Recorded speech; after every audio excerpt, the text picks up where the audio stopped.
मसीह का तमाम ये संबोधि लाल है, जैसा ही रंगो रूप है पैसा ही माल है।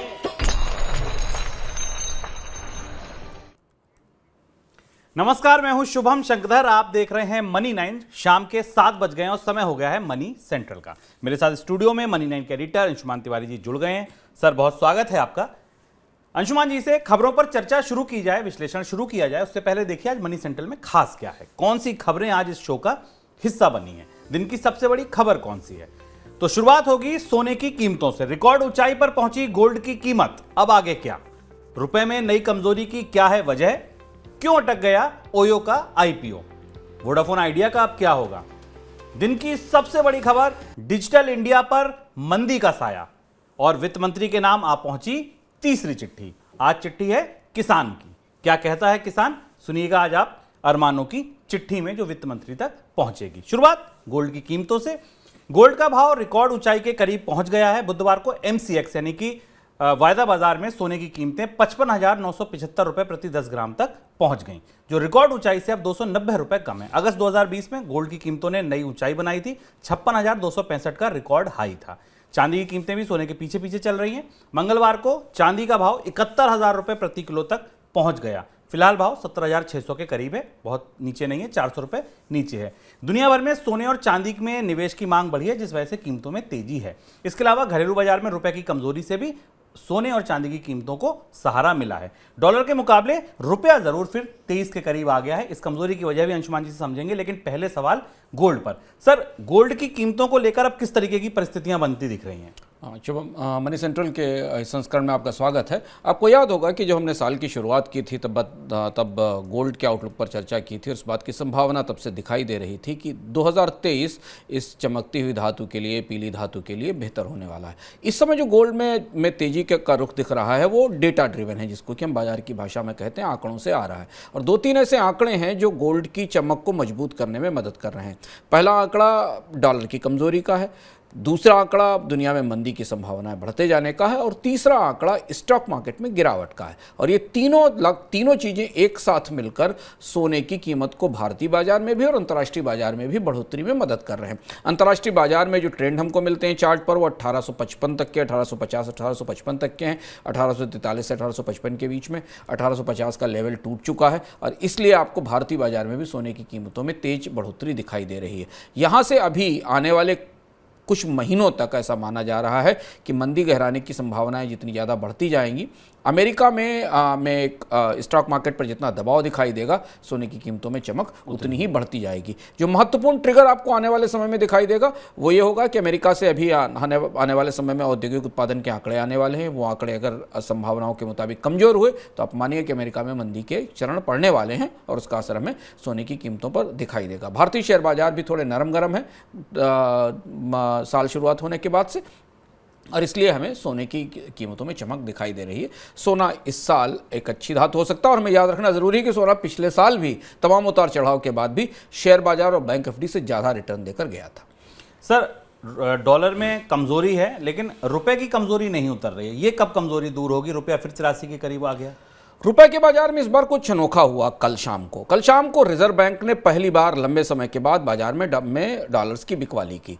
रिजर्व बैंक ने अपनी ये मुद्रा डॉलर को सपोर्ट करने, रुपए को सपोर्ट करने के, समर्थन देने की मुद्रा में बदलाव नवंबर के अंत से किया था। नवंबर के मध्य के और अंत से रिजर्व बैंक ने बाजार में दखल देना बंद कर दिया था, जब रुपया 82.5 और 83 के स्तर तक पहुंच गया था और उसके बाद रिजर्व बैंक ने विदेशी मुद्रा भंडार को मजबूत करने की कोशिश की थी।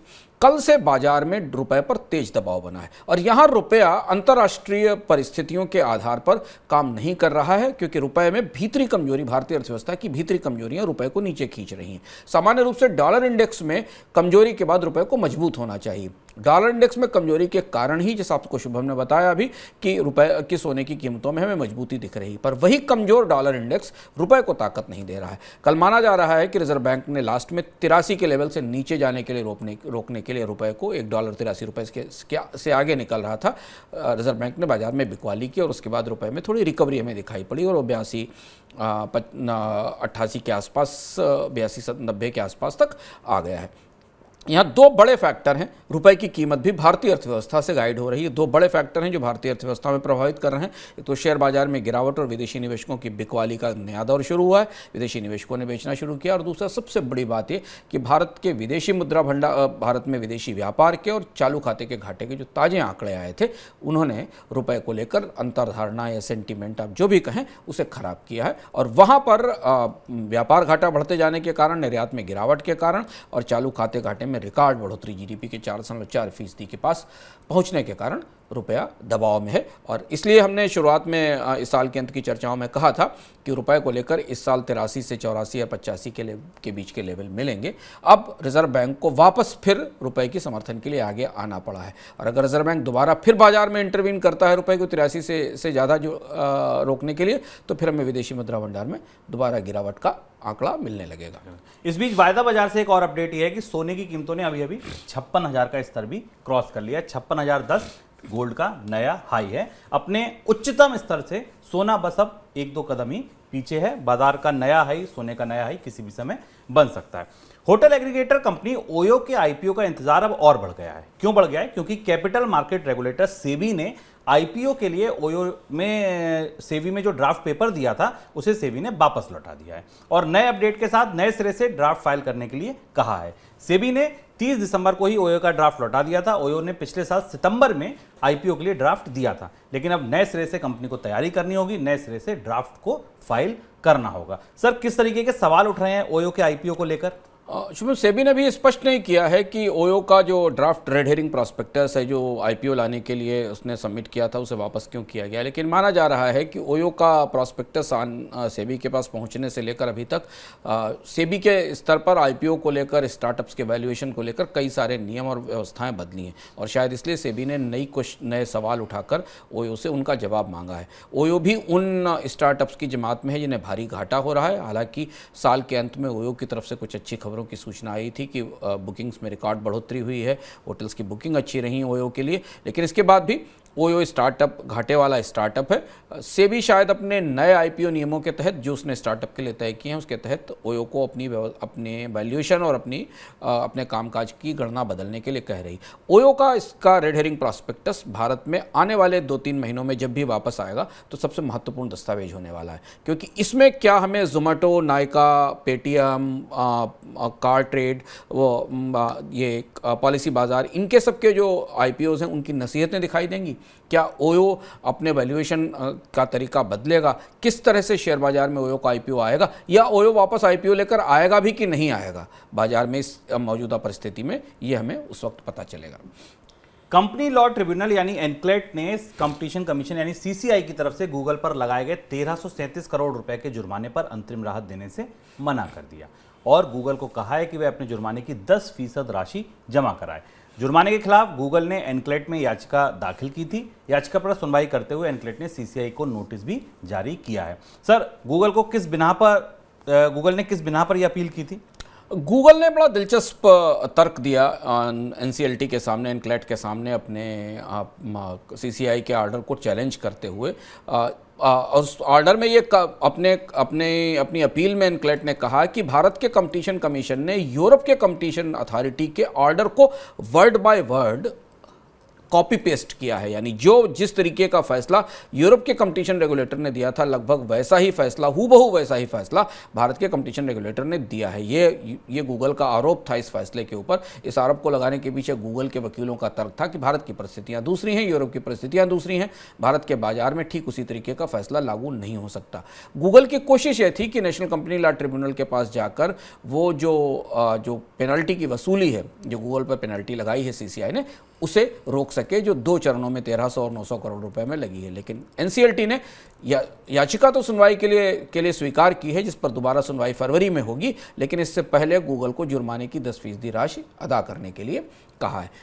ये पूरा मामला गूगल पर सीसीआई की पेनल्टी, कंपनी लॉ ट्रिब्यूनल में मुकदमा, ये अगले 1-2 महीने के भीतर भारत में सबसे दिलचस्प बहस होने वाली है 2 रेगुलेटर्स के बीच में, जिसमें गूगल ने अपने सीसीआई के ऑर्डर को चुनौती दी है। और इसके साथ अब सीसीआई की तरफ से आने वाले जो ऑर्डर्स हैं, जो कि आने वाले समय में तेज़ी से बढ़ेंगे, क्योंकि सीसीआई को नई ताकतें दी गई हैं, भारत के कंपटीशन कमीशन को नए अधिकार दिए जा रहे हैं गैर प्रतिस्पर्धी व्यवस्थाओं को रोकने के लिए बाजार में, उसको लेकर भारत में लिटिगेशंस शुरू हो रहे हैं और अलग अलग कंपनियां भी शायद उन ऑर्डर्स के खिलाफ अलग अलग अदालतों में जाएंगी जहां वो अपील कर सकती हैं। अब खबर बजट 2023 से जुड़ी।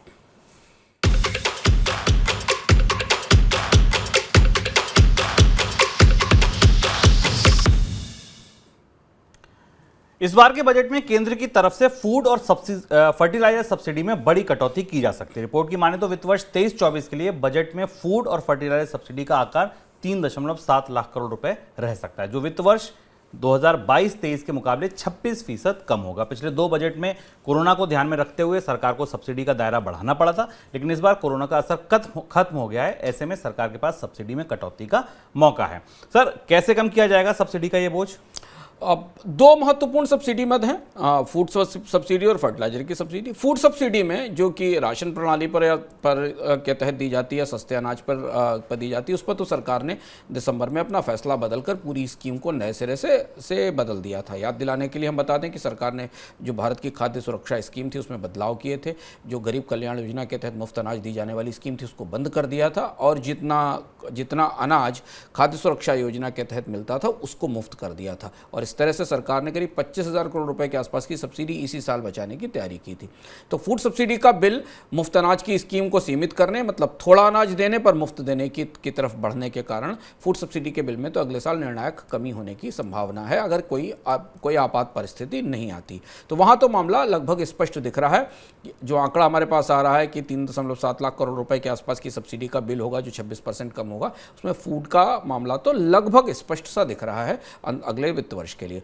उर्वरक सब्सिडी को लेकर काफ़ी दिलचस्प बात दिख रही है, और यहाँ कई सारे सवाल हैं जिन्हें करीब से समझना हमारे लिए ज़रूरी है। फर्टिलाइजर सब्सिडी की दृष्टि से फर्टिलाइजर सब्सिडी में कमी के केवल 3 ही रास्ते हैं।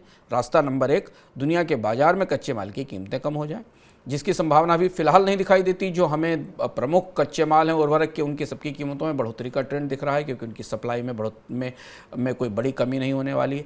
तो एक फैक्टर तो ये है। दूसरा फैक्टर ये कि सरकार उर्वरक की डिमांड को मैनेज करे, यानी जितनी मांग है भारत में उतनी उससे कम उर्वरक की मांग में कमी की जाए, ताकि उत्पादन कम हो और उत्पादन पर जो होने वाला नुकसान है, जिसकी भरपाई सरकार को खाद्य कंपनियों को पैसे देकर होती है, उसकी बचत की जा सके। या तीसरा तरीका यह है कि फिर उर्वरक की फर्टिलाइजर की कीमतें बढ़ाई जाएं।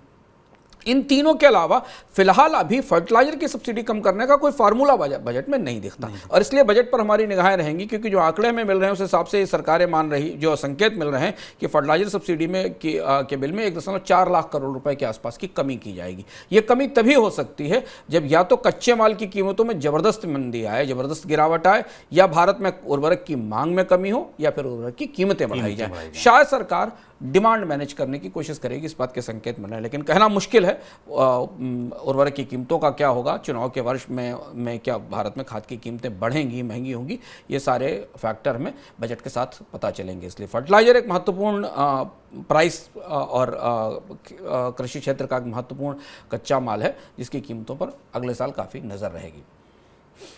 गेहूं की महंगाई को कम करने के लिए सरकारी स्टॉक से गेहूं बेचना है या नहीं, और बेचना है तो कितना बेचना है, इस पर अगले 1 हफ्ते में फैसला होने की उम्मीद है। पिछले महीने ही सरकार के अधिकारियों ने कहा था कि खुले बाजार में सरकार की तरफ से करीब 21 लाख टन गेहूं बेचा जाएगा, लेकिन अभी तक गेहूं बेचने पर कोई फैसला नहीं लिया गया है, कोई घोषणा नहीं की गई है। लेकिन सरकारी स्टॉक में जिस तरह से चावल की खरीद बढ़ रही है, उसे देखते हुए लग रहा है कि सरकार जल्द ही खुले बाजार में गेहूं बेचने का फैसला ले सकती है।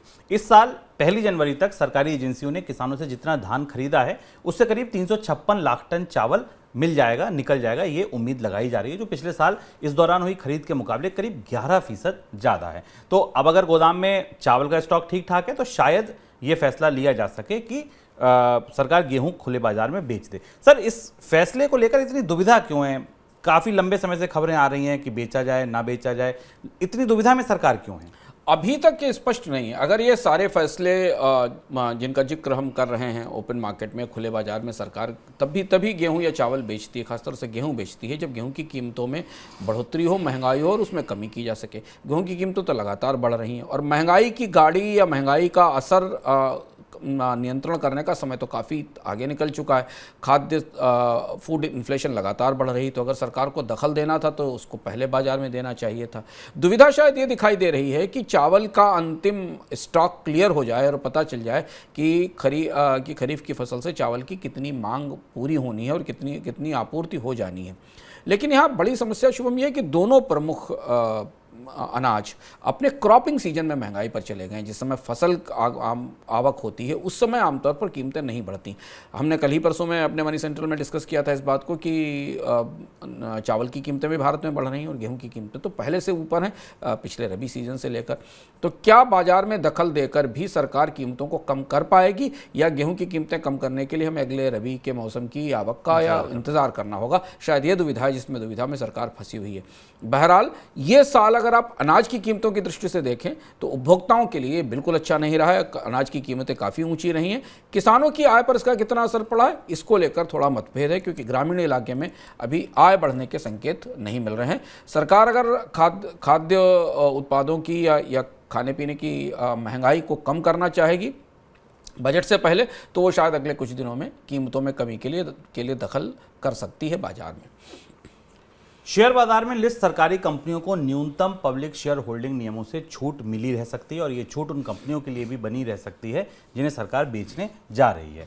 इस बार के बजट में इस छूट को लेकर सरकार घोषणा कर सकती है। करीब 1 साल से सेबी की तरफ से सरकारी कंपनियों को इन नियमों में छूट दी जा रही है। हालांकि अन्य कंपनियों के लिए 25% शेयर होल्डिंग का नियम बनाए रखने का नियम है। सर, ये छूट कितनी जायज़ है सरकारी कंपनियों को जो दी जा रही है? अगर आप शेयर बाजार के नज़रिए से शुभम देखें कि शेयर बाजार में निवेश की दृष्टि से, तो शेयर बाजार में चाहे सरकारी कंपनी हो या निजी कंपनी हो, दोनों को एक ही जैसा स्तर रखना चाहिए। पब्लिक कंपनी में पब्लिक होल्डिंग बढ़े, ये इसकी इसीलिए वो बाजार में लाई जाती है, उसको लिस्ट कराने की कोशिश की जाती है। तो अगर निजी कंपनी से कहा जाता है कि वो अपनी पब्लिक शेयर एक निर्धारित हिस्से में अपने शेयरों को जनता को दे, तो सरकारी कंपनी को भी देना चाहिए। पर यहाँ दुविधा और उलझन सरकार के पास क्या है कि सरकार को इन कंपनियों का विनिवेश करना है, इन्हें डिसइन्वेस्टमेंट करना है।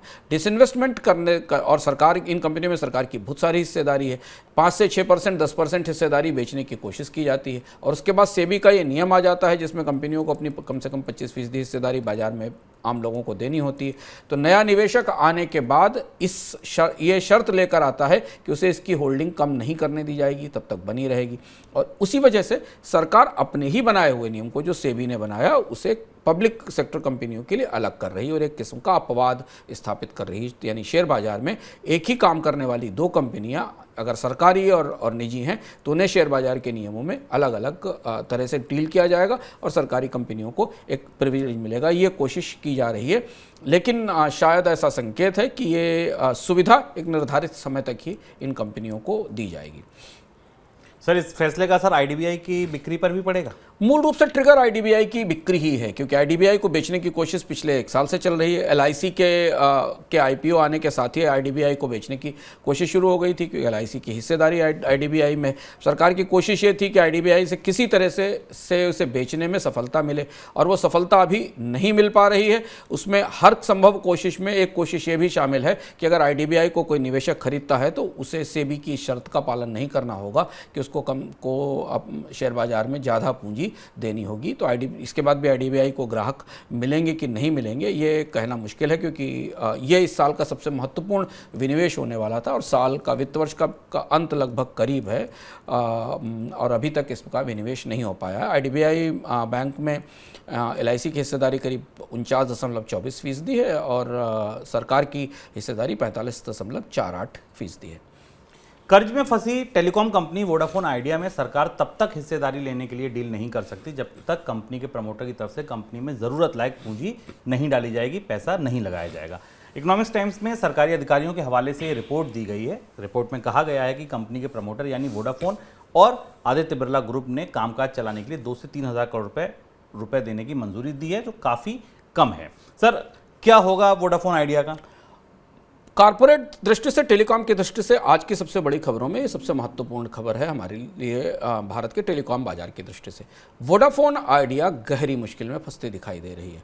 वोडाफोन आइडिया को जो पुराने स्पेक्ट्रम का पैसा सरकार को चुकाना था और उसके ब्याज पर सरकार ने उसका ब्याज का भुगतान रोकते हुए इस कंपनी में हिस्सेदारी लेने का प्रस्ताव किया था। ये समझौता हुआ था, वो समझौता मुश्किल में फंस गया है। वोडाफोन आइडिया के प्रमोटर्स 2 से 3 हज़ार करोड़ रुपए से ज़्यादा निवेश करने को तैयार नहीं है, जबकि कंपनी को कम से कम 40 से 45 हज़ार करोड़ रुपए की ज़रूरत है इस समय मौजूदा परिस्थितियों में संचालन चलाने के लिए, अपने ड्यूज़ पे करने के लिए और बैंकों का कर्ज चुकाने के लिए, जो कर्ज की देनदारी इसमें बनी हुई है।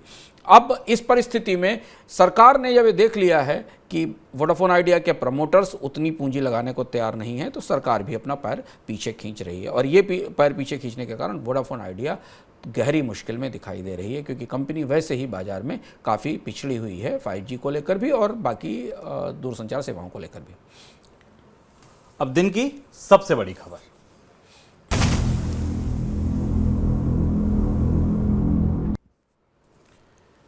क्या आप इस बात पर भरोसा करेंगे, विश्वास करेंगे कि देश में, भारत में इंटरनेट यूजर्स की जो ग्रोथ थी वो स्थिर हो गई है? यानी इंटरनेट इस्तेमाल करने वालों की संख्या उस तरह नहीं बढ़ रही जैसे बढ़ा करती थी। 2022 की जून तिमाही में ये ग्रोथ 1% से भी कम रह गई है, जबकि 2016 से 2020 के दौरान देश में इंटरनेट यूजर्स की जो ग्रोथ थी वो डबल डिजिट में देखने को मिल रही थी। अब आप सोचिए कि अगर इंटरनेट इस्तेमाल करने वाले नहीं मिल रहे हैं तो क्या होगा फिनटेक इंडस्ट्री का, क्या होगा ई कॉमर्स इंडस्ट्री का, क्या होगा उन तमाम बिजनेसेस का जो केवल इंटरनेट पर टिके हैं? उनके लिए तो ग्रोथ ही नहीं दिखेगी, तो उनके प्रोस्पेक्ट्स कैसे ब्राइट होंगे? आज समझेंगे इस पूरे बाजार को कि क्या स्थिति है यहाँ। सर, सबसे पहला सवाल कि इंटरनेट यूजर्स भारत में अगर हम बांटें तो कितने हिस्सों में बांटे जा सकते हैं? शुभम, ये काफ़ी महत्वपूर्ण खबर है और ये इस खबर को आपको कई और संदर्भों के साथ भी हम समझ सकते हैं। भारत के स्टार्टअप क्रांति का पिघलना, स्टार्टअप में जॉब्स का कम होना, ई कॉमर्स की डिमांड का गिरना, ये सारी चीज़ें इस फैक्टर से जुड़ी हैं। भारत का इंटरनेट बाजार दुनिया का सबसे तेज दौड़ता हुआ बाजार था। शुभम ने आपको बताया कि हमने 2 साल पहले तक भारत में डबल डिजिट में इनमें इंटरनेट की ग्रोथ देखी। इंटरनेट की ग्रोथ में ये बात समझना ज़रूरी है, इंटरनेट के उपभोग और इंटरनेट में नए उपभोक्ता जुड़ने के ये 2 अलग अलग पैमाने हैं। किसी भी देश के बाजार में इंटरनेट में कितने नए लोग जुड़ते चले जाते हैं, इसी आधार पर उसके बाजार के विकास का आकलन किया जाता है। और दूसरा आकलन उनकी डेटा खपत कितनी बढ़ती है, इस पर किया जाता है कि अगर वो मान लीजिए एक व्यक्ति महीने में 5 GB डेटा करता और उसकी डेटा खपत 5 से 7 GB बढ़ती, तो इसका मतलब वो इंटरनेट का ज़्यादा इस्तेमाल कर रहा है। ये आंकड़ा भारत के नीति निर्माताओं के लिए सबसे महत्वपूर्ण होना चाहिए और चिंता का विषय होना चाहिए। शुभम, भारत में करीब 837 मिलियन इंटरनेट यूज़र्स हैं इस समय, जो जितना बड़ा यूज़र बेस है। इनमें से 800 मिलियन इंटरनेट यूज़र्स ऐसे हैं जो ब्रॉडबैंड से इंटरनेट का इस्तेमाल करते हैं, यानी जिन्हें सीधे सीमलेस ब्रॉडबैंड कनेक्टिविटी से इंटरनेट मिलता है। बाकी बचे हुए अलग अलग माध्यमों से, डायल अप से या सुविधाओं से लेते होंगे।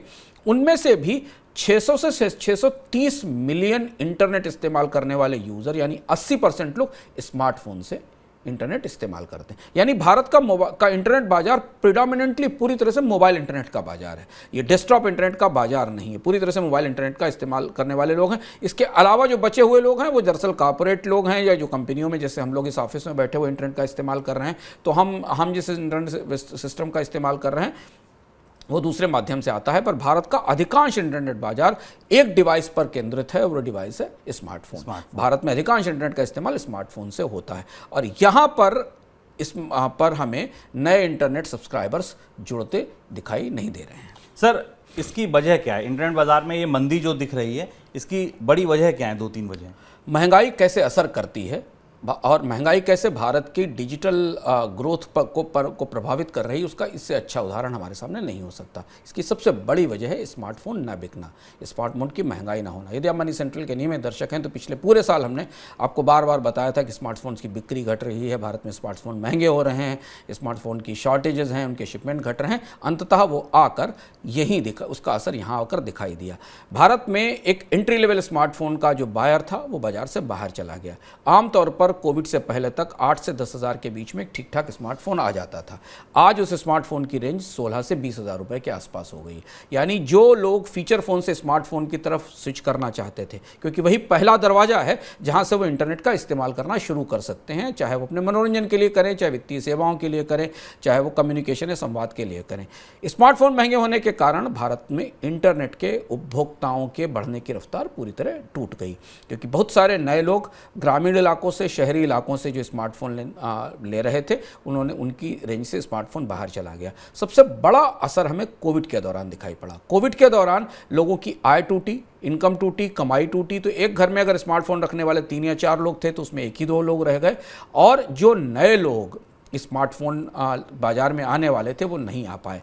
अब आप आश्चर्य देखिए और विसंगति देखिए शुभम, कि ये उस साल होता है जिस साल हमें भारत में इंटरनेट की सबसे ज़्यादा कीर्ति सुनाई जाती है, कोविड के दौरान, कि हर आदमी इंटरनेट पर पढ़ रहा है, हर आदमी स्मार्टफोन पर पढ़ाई कर रहा है, हर आदमी एडुटेक कर रहा है, आदमी फिनटेक कर रहा है। पर हमारे सामने तस्वीर बिल्कुल उल्टी दिखाई देती है। जिस साल इंटरनेट इकोनॉमी के बारे में सबसे ज़्यादा चर्चा होती है, उस साल इंटरनेट के यूज़र्स घटना शुरू हो जाते हैं, क्योंकि डिवाइस, जो मुख्य डिवाइस है, वो महंगी हो जाती है। या एक और बड़ी विसंगति हमको इस इकोनॉमी में दिखाई देती है कि ये वही 2-3 साल हैं जब भारत में सबसे ज़्यादा मोबाइल फ़ोन का एक्सपोर्ट होता है।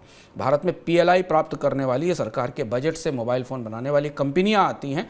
चीन की कंपनियां भारत में सबसे ज़्यादा स्मार्टफोन बेचती हैं, और जब भी स्मार्टफोन की भारत में उत्पादन क्षमता बढ़ती है तो उसके साथ कीमतें कम नहीं होती, कीमतें बढ़ती चली जाती। ये है इंटरनेट अर्थव्यवस्था पर मंदी का असर, जो हमें महंगाई से निकलता दिखाई देता है। सर, अब ये असर अगर लंबा चला तो किस तरीके के बदलाव बाजार में करेगा? भारतीय अर्थव्यवस्था का एक बहुत बड़ा हिस्सा इंटरनेट से आना है। और अगर आप भविष्य की सारी योजनाएं देखें, डिजिटल इंडिया में जो चाहे आप सरकारी सेवाओं का एम्पावरमेंट देख लें, या लोगों में डिजिटल डिवाइड खत्म करने की कोशिशें देख लें, या उनको ई-कॉमर्स के जरिए शॉपिंग के लिए देख लें, या डिजिटल फिनटेक को देख लें, ये सब सिर्फ इसी पर तो निर्भर है कि आपके पास एक स्मार्टफोन होना चाहिए और उसमें इंटरनेट कनेक्शन होना चाहिए। इसके बिना तो आप बाहर हैं। तो हम कहाँ खड़े हैं? हम एक तरफ ई करेंसी की बात कर रहे हैं, हम एक तरफ सेंट्रल बैंक डिजिटल करेंसी की बात कर रहे हैं, जहाँ आप लोगों को मोबाइल पर करेंसी देकर पेमेंट की बात कर रहे हैं। दूसरी तरफ आंकड़ा हमें TRI का और कॉमस्कोर का आंकड़ा बताता है कि भारत में तो इंटरनेट की अर्थव्यवस्था सिकुड़ रही है, उसमें नए लोग शामिल ही नहीं हो रहे हैं। और इसका असर हमें अगले 1 साल 1.5 साल के अंदर इंटरनेट के पूरे बिजनेस पर, इंटरनेट इकोनॉमी के पूरे आंकलनों पर दिखाई देगा।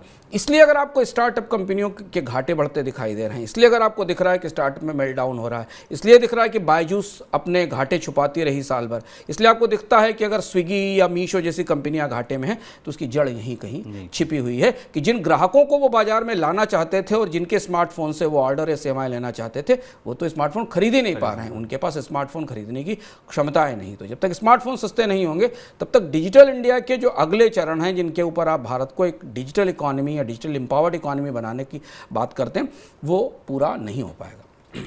2023 की शुरुआत में ही वैश्विक एनर्जी बाजार में बड़ा उलटफेर दिखाई दे रहा है। नेचुरल गैस की कीमतें करीब 1 साल के निचले स्तर पर पहुंच गई हैं। भाव $3.9 प्रति यूनिट के करीब हैं। कच्चे तेल की कीमतों पर भी दबाव बना हुआ है। ब्रेंट क्रूड का भाव करीब $80 के प्रति बैरल के करीब है, जबकि WTI क्रूड $75 प्रति बैरल के करीब कारोबार कर रहा है।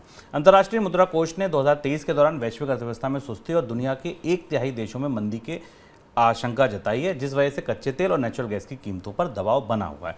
सर, गैस की कीमतों पर ज़्यादा दबाव है। एक समय $9 तक प्रति यूनिट तक कीमत पहुंच गई थी, अब $3 $3.5 के करीब कारोबार कर रही है। क्या वजह है इस गिरावट की?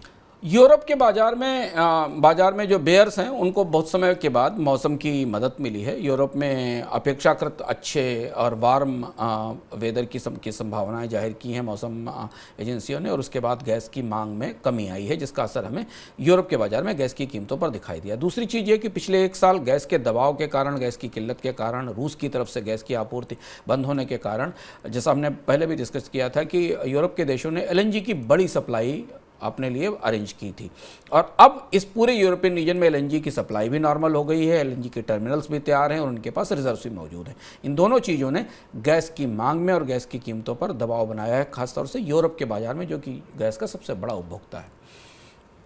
अमेरिकी कार कंपनी टेस्ला के शेयरों में लगातार गिरावट देखी जा रही है। मंगलवार को अमेरिकी शेयर बाजार में टेस्ला का शेयर 12% तक टूट गया। सोमवार को टेस्ला की तरफ से कार बिक्री के आंकड़े जारी किए गए थे और दिसंबर तिमाही में कंपनी की कार बिक्री अनुमान से कम रही थी। कंपनी ने दिसंबर में 4,05,000 गाड़ियों की बिक्री की थी। 2022 के दौरान कंपनी की कार बिक्री बढ़ी है, लेकिन बिक्री अनुमान से कम दर्ज की गई। यही वजह थी कि शेयर में गिरावट देखने को मिली। सर, और कोई वजह भी थी? एक तो टेस्ला को लेकर बहुत सारे दबाव हैं। एलन मस्क के ट्विटर को जाने के बाद और टेस्ला के कार की बिक्री गिरी, पर जो सबसे बड़ा असर कल के बाजार में, 2 दिन के बाजार में दिखाई पड़ा, वो साउथ कोरिया से आया हुआ फैसला था, जो शायद टेस्ला को पूरे दुनिया में प्रभावित करेगा। साउथ कोरिया का जो एंटी ट्रस्ट रेगुलेटर है, भारत के कंपटीशन कमीशन जैसा, उसने टेस्ला पर $2.2 मिलियन का फाइन लगाया इस जानकारी को लेकर कि टेस्ला ने अपने उपभोक्ताओं को ये सूचना नहीं दी थी कि अगर टेम्परेचर कम हो या सर्दी ज़्यादा बढ़ी हो तो उसकी बैटरियां कम काम करती हैं। और जो दावा किया गया था कि बैटरी अपनी फुल चार्ज में कितने किलोमीटर का माइलेज देगी, कारें उससे कम माइलेज दे रही हैं और वो जब भी ठंडा वेदर होता है तो उनका माइलेज और कम हो जाता है।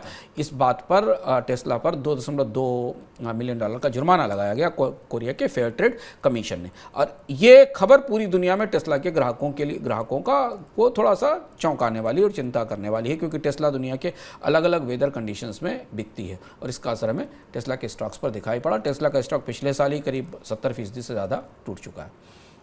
अब एक बड़ी अनोखी सी खबर, बड़ी रोचक सी खबर जापान से है। ये खबर, जापान की सरकार अपने नागरिकों को शहर छोड़कर गांव में या छोटे कस्बों में बसने के लिए प्रेरित कर रही है और इसके लिए वो शहर छोड़ने वाले नागरिकों को राहत पैकेज दे रही हैं। रिपोर्ट्स की माने तो ग्रेटर टोक्यो छोड़ने वाले परिवारों को उनके बच्चे की देखरेख के लिए हर बच्चे को $7,500 के पैकेज का ऑफर किया जा रहा है और ये योजना इस साल अप्रैल से लागू हो सकती है। मतलब शहरों में ये स्थिति है, भीड़ इतनी ज़्यादा है कि आप गांव जाइए, पैसा हमसे ले जाइए, सरकारें ये कह रही हैं। सर, ऐसा क्यों कर रहा है जापान? हम लोगों ने इस बार इकोनॉमिकम में जो जनसंख्या के बदलते परिदृश्य थे उस पर चर्चा की थी और उसका पहला उदाहरण हमें दिखाई दे रहा है। जापान दुनिया के अनोखे देशों में है जहां बहुत बड़ी आबादी शहरों में बसती है। शहर वहां के हॉट स्पॉट हैं, शहर वहां की गतिविधियों का पूरा केंद्र हैं और जो कम्यूटर्स भी आसपास के इलाकों से हैं वो भी शहरों में आते हैं। जो अक्रॉस जो 23 डिफरेंट रीजन है जापान के शहरों में आबादी इतनी ज़्यादा बढ़ चुकी है कि उन्हें और कारोबार के अवसर और नौकरियों के अवसर भी शहरों के आसपास हैं। इसलिए जापान की आबादी को वहाँ से वापस बाहर गांव की तरफ भेजने की कोशिश की जा रही। जापान की आबादी में टोटल पॉपुलेशन में 28-29% लोग अब 65 साल से ऊपर के हैं, जो 2021 का आंकड़ा हमारे पास आया था। जापान में रिकॉर्ड हाई लेवल है एजिंग का। ये जो एजिंग सोसाइटी है इसको कंट्रोल करने के लिए और गाँव में आबादी बढ़ाने के लिए, युवाओं की आबादी गाँव में ले जाने के लिए जापान की सरकार को अब सीधे प्रत्यक्ष रूप से डायरेक्ट बेनिफिट ट्रांसफ़र जैसी गतिविधि अपनानी पड़ी। लोगों के हाथ में स्पष्ट रूप से पैसे रखने पड़े हैं ताकि लोग शहर छोड़ें, शहर डिकंजस्ट हों और रूरल एरिया में बसना शुरू करें, ताकि रूरल एरिया में भी थोड़ी आबादी में बढ़ोतरी दिखाई दे। जो भी एक बच्चा जापान से बाहर जाए, शहर से बाहर जाएगा, उसे करीब 1 मिलियन येन के आसपास की स्पेशल प्रोत्साहन राशि दी जाएगी। अब मनी सेंटर झटपट।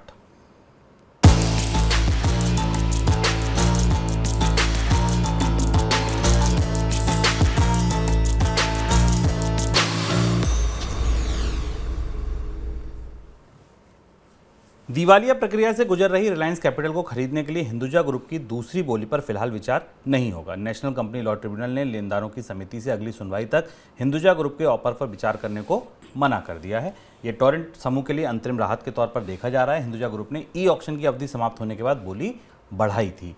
टोरेंट ने इस बोली के खिलाफ एनसीएलटी में शिकायत की थी।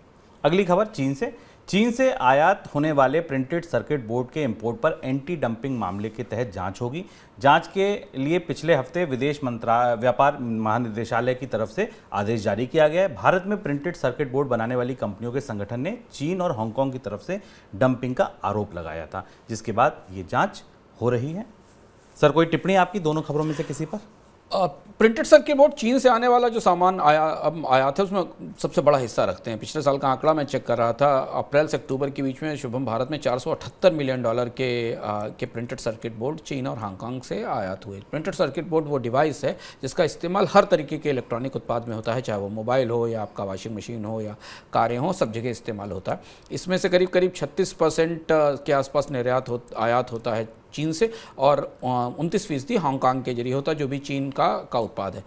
बाकी तीन बड़े सप्लायर हैं वो काफ़ी पीछे हैं, जिसमें कोरिया, ताइवान और कुछ प्रिंटेड सर्किट बोर्ड आयरलैंड से आते हैं। सरकार को ये पता चला है कि भारत में बड़े पैमाने पर सस्ते प्रिंटेड सर्किट बोर्ड की डंपिंग हो रही है और शायद इसलिए इस पर सख्ती करने की तैयारी है। चलिए, अब समय अरमानों की चिट्ठी का। जैसा मैंने बताया कि आज चिट्ठी है किसान की। सुनिए किसानों के अरमान क्या हैं, वित्त मंत्री से इस बजट से वो क्या उम्मीद लगाए बैठे हैं।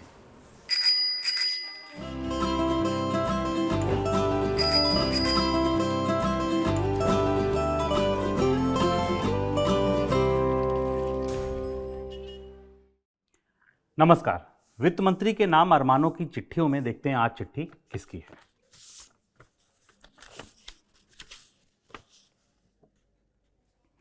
आज की चिट्ठी है परविंदर देशवाल की। बुलंदशहर जिले से है, किसान है ये। आज चिट्ठी किसान की है।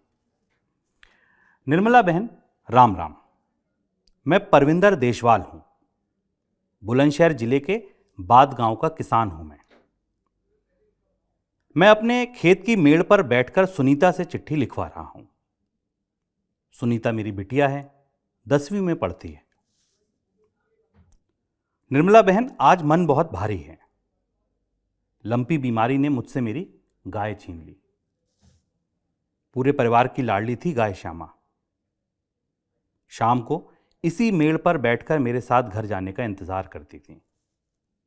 बहुत इलाज कराया लेकिन बच नहीं पाई। आप ही बताओ वित्त मंत्री जी, मेरे जैसे छोटे किसानों के दुख खत्म क्यों नहीं होते? इस साल बाजार में धान की अच्छी कीमत मिलने की उम्मीद बंधी तो पानी बरस गया। मेरे सारे अरमान बह गए। इस चिट्ठी के साथ तुमको अपने खेत में हुए नुकसान की फोटो भेज रहा हूं। पानी में डूबा ये धान किसी मंडी में नहीं बिका। हो सकता है तुम्हारे अधिकारी तुमको बताते हों कि किसानों को फसलों के अच्छे दाम मिल रहे हैं, दूध महंगा हो रहा है, किसान बहुत खुश है। लेकिन बहन, सच मानो, सच तो अदम गोडवी ही कहते थे।